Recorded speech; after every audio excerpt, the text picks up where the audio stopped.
Miscalculation. It is the word floating around the geopolitics water cooler at the moment.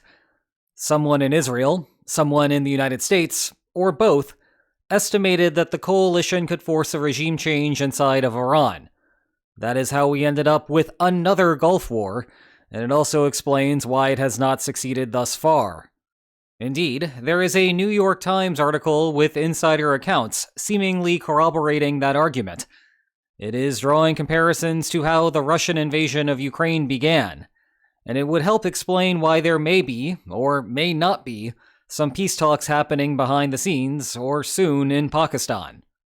Well, we will indeed spend ample time today explaining why that is a plausible interpretation of the events that we have observed so far. Rejoice, for there will be lines and everything. However, a key piece of evidence offered to confirm the theory is actually evidence of nothing at all, and the logical failure stems, as usual, from a fundamental misunderstanding of why wars occur. Say it with me, everyone. Bargaining failure!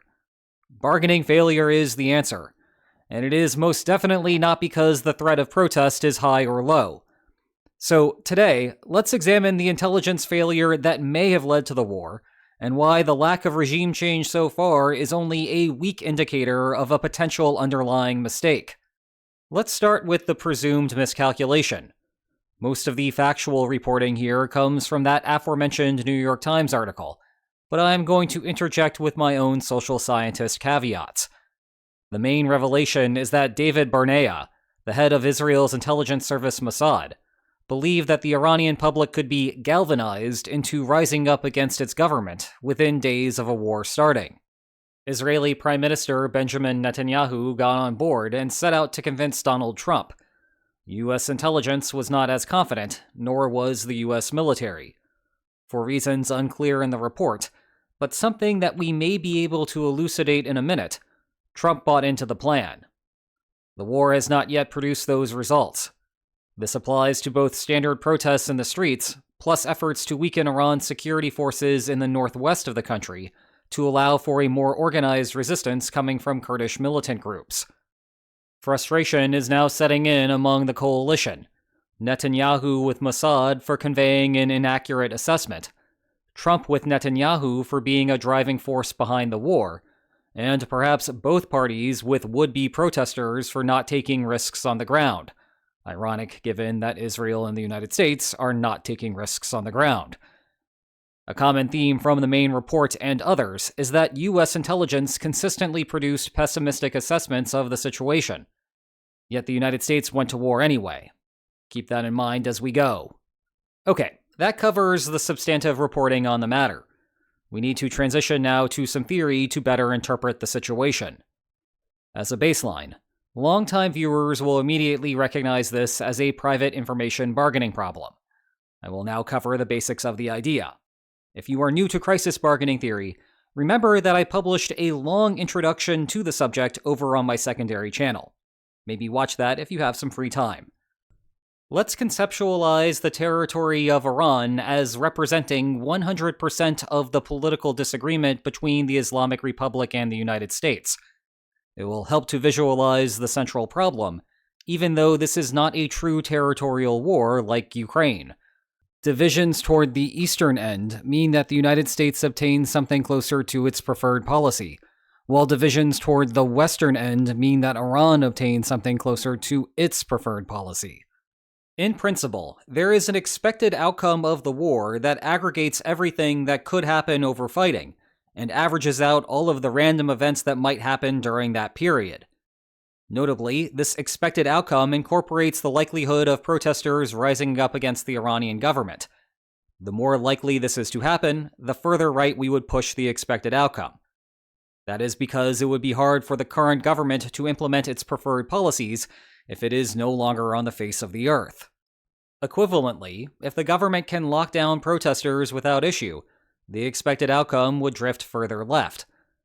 However, war is expensive both in terms of lives lost and the economic resources wasted on it.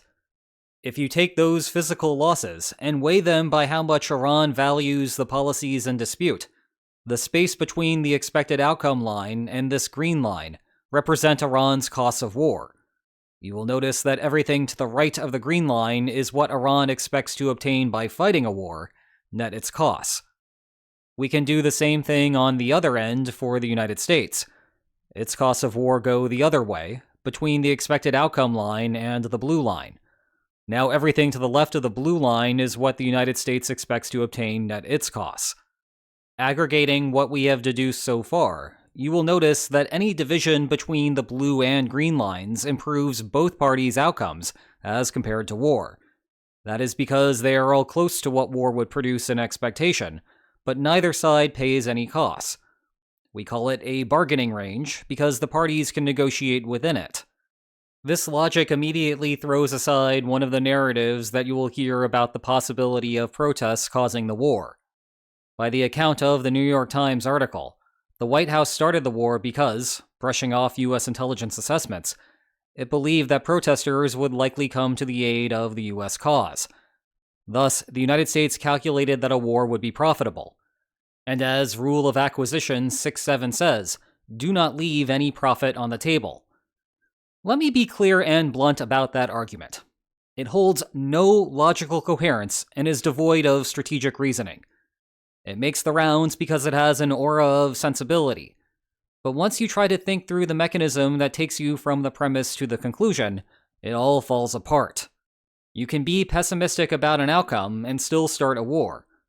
Remember, the expected outcome line incorporates the likelihood of protesters assisting the United States.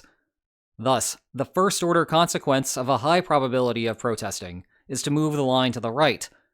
But that just means that the negotiated resolution should correspondingly be favorable to the United States. It does not mean that a war will occur.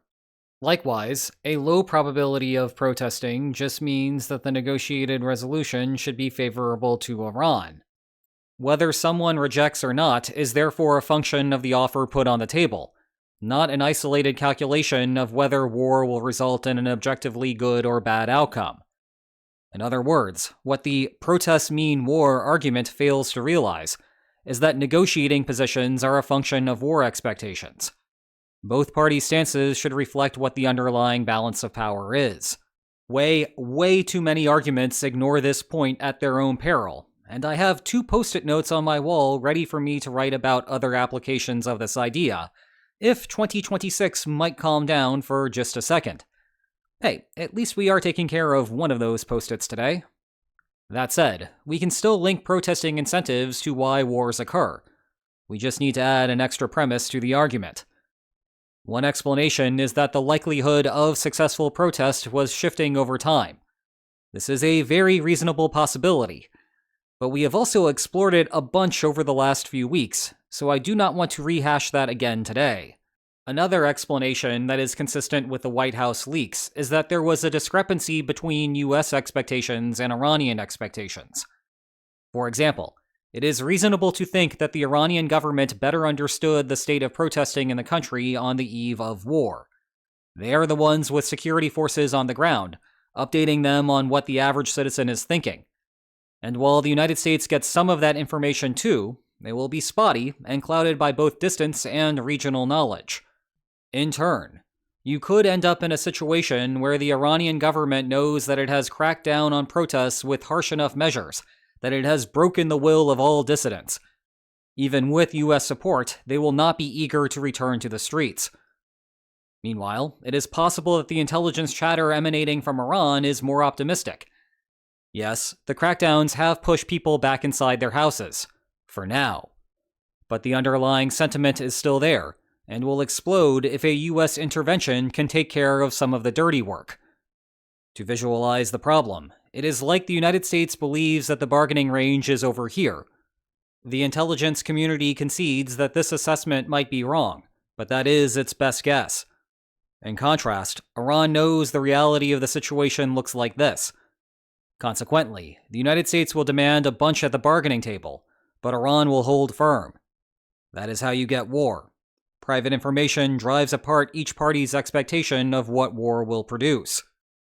Now, it is easy to rail against intelligence organizations for always being overly optimistic about war expectations. And certainly we have another prominent case of that logic running concurrently to the Iran war.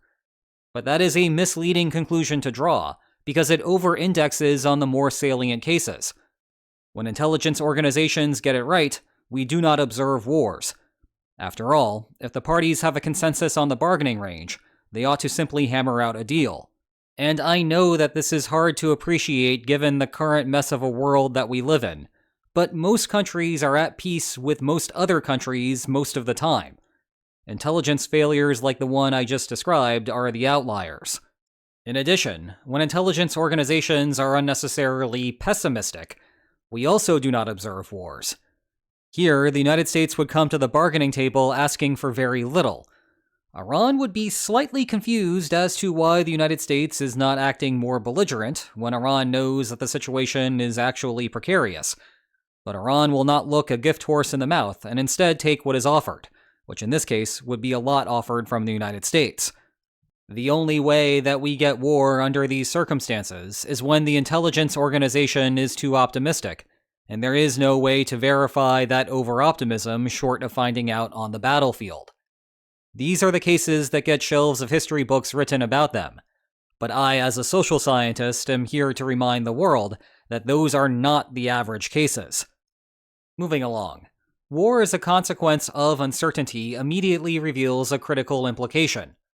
The baseline expectation of protester success need not be high for a war to occur here.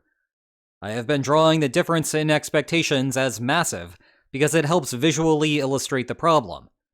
In practice, what matters is the extent of the difference in state expectations as compared to the costliness of war. For example, in this case, the United States is fairly pessimistic that the war will result in a good outcome. However, Iran knows that the United States should be even more pessimistic. This results in a war because Iran will be incredibly obstinate in negotiations. The United States will not ask for much at the bargaining table, reflecting its own moderate pessimism, but Iran will still reject even those minimal demands. This is interesting because it is very difficult for us as outside observers to adjudicate whether a war is a success purely by looking at the war outcome itself, or even leaked intelligence reports. For example, it is easy to draw the conclusion that the Trump administration was ignoring the pessimistic reports from U.S. intelligence, and instead acting hopelessly optimistic based on Israel's account. And maybe that was the case. But it is not valid to argue in support of that case that the war does not make sense otherwise. That is, if the administration had been listening to U.S. intelligence, there is no way that a war could have occurred, not when U.S. intelligence is pessimistic. Well, again, pessimism does not explain whether a war happens here or not. The difference in expectations between the United States and Iran is what matters. Look, you will hear me say a ton on this channel that I don't know things, or we don't know things. This is not a cop-out. I would love to know things, but that is just not how international relations works. It is an opaque world out there, and certainly in a time when disinformation is everywhere, and getting worse based on the comments that I see on social media, my own channel's comments included, it is important to get our argumentation right. That is why I am here, not to give you partisan perspectives on the world, even though I have my own thoughts on these matters. And yes, I do have opinions, and I do have personal biases, which color whether I think a politician is acting in good faith or not. However, I do not discuss those because what I am obsessed with is the logical validity of argumentation. That is it. That is my job. I just want us to have a better conversation about the political climate, because goodness, that is hard these days. Back to the subject matter at hand. To hammer home just how hard it is to assess who is making the intelligence mistake, we could imagine an alternative world where Iran was unduly optimistic about its chances, and the United States had the accurate intelligence assessment. Goodness knows it would not be the first time that a country misunderstood its own military capabilities. With the script flipped, this time it is Iran that comes to the bargaining table asking for too much. The United States refuses, and a war erupts. Here, though, the expected outcome of the war will be objectively poor in expectation, regardless of whether Iran's assessment was correct or the U.S. assessment was correct. For us as keyboard warriors to judge whether the war was a good idea or not, we would have to compare it to what was on the bargaining table. The war outcome itself is not particularly telling because it has no frame of reference. I want to raise this point because many articles discussing the intelligence situation conflate the logic here. They will point to the lack of protesting on the ground as clear evidence of a mistake to pull the trigger. They will often suggest that US intelligence said that protests would happen, or Israeli intelligence said that protests would happen, rather than using the metrics of uncertainty that actual intelligence reports include. There is reason to believe that the Trump administration was pessimistic overall about the uprising chances, based on the messaging of its war objectives.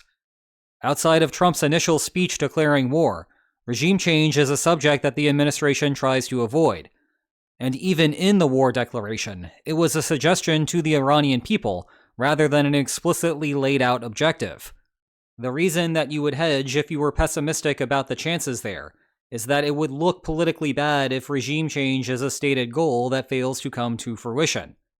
In contrast, if the administration were more optimistic, you could imagine regime change playing a more central public role to rally more support to the cause.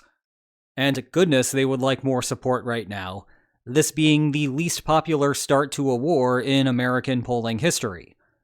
A historical perspective, which people both in the Pentagon and State Department are trained on, also gave reason to be skeptical overall entering the conflict. This strategy to produce regime change has no prior case to build on. Interventions normally assist existing rebellions. They do not normally try to foment a rebellion. We have been watching a very expensive experiment from day one. Regardless, what the media discussion does not place enough emphasis on is the comparison between US beliefs and Iranian beliefs, even though that is necessary for this mechanism to cause war. As a final point, we ought to discuss the implications for war termination. The standard analysis here also misses some of the subtleties of bargaining failure. Let's start with the optimistic outlook. If war occurs because of a discrepancy in the two countries' expectations, then it will end once those expectations have sufficiently converged. At that point, continuing to fight just imposes unnecessary costs on both sides. The bright spot here is that the United States can observe protest movements, or the absence thereof. It can then update its information accordingly. Note that for this to cause the war to end, it must actually be converging previously diverging expectations.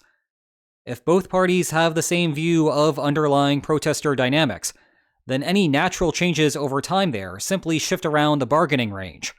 They do not have an evident effect on eliminating bargaining frictions. Well, yesterday, it seemed that there was some headway in trying to sit down and negotiate a ceasefire. To be clear, I have no direct insight about what is happening there and whether anything in this information space is accurate. It is always fun when the two sides say opposite things, and it is even more fun when one side says things opposite of what it has already said.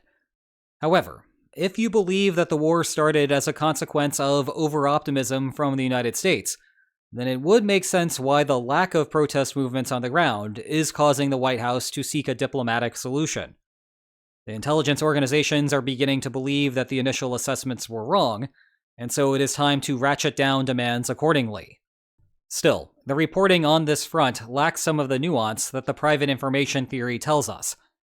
If we live in a world where the United States believed that the daily risk of protests was unlikely, but Iran just thought that they were even less likely, then the absence of protests so far tells us little about which perspective was correct. To make that idea a little more concrete, imagine if you did not know whether there was a 0% chance that a meteor would destroy all life on Earth on any given day, or a 0.0000001% chance. Then waking up alive and well tomorrow would make you slightly more optimistic, but not much. Well, it is the same principle with Iran, just a bit less extreme. That is why I am looking closer at the news regarding updated US intel assessments on the likelihood of protest movements starting. The intelligence community is looking beyond the mere absence of protests thus far. It is also gathering information on the underlying potential. In other words, they will figure this out well before we observe the reality publicly. And if they grow further pessimistic, in line with what Iranian expectations perhaps were at the start, then yes, I believe that the war will end sooner than later. Again, sooner than later, not tomorrow. Given that its armed forces are already there, the United States will want to stick around a bit longer to continue sabotaging Iran's production capabilities. But that is it. So, what have we learned? There is some evidence that the United States was overly optimistic in its assessment of protesters heading into the war. The media conflates generic optimism as a cause of war rather than a divergence in expectations between the parties. This may be coloring how the media report on the intelligence assessments. But if the undue optimism story is correct, then the war may end shortly. Meanwhile, it seems that my work just continues. Day 25 in a row is in the books. As you wait on day 26, why not check out this video if you want the full introduction to crisis bargaining theory? And if you enjoyed today's video, then please like, share, and subscribe. And I will see you next time. Take care.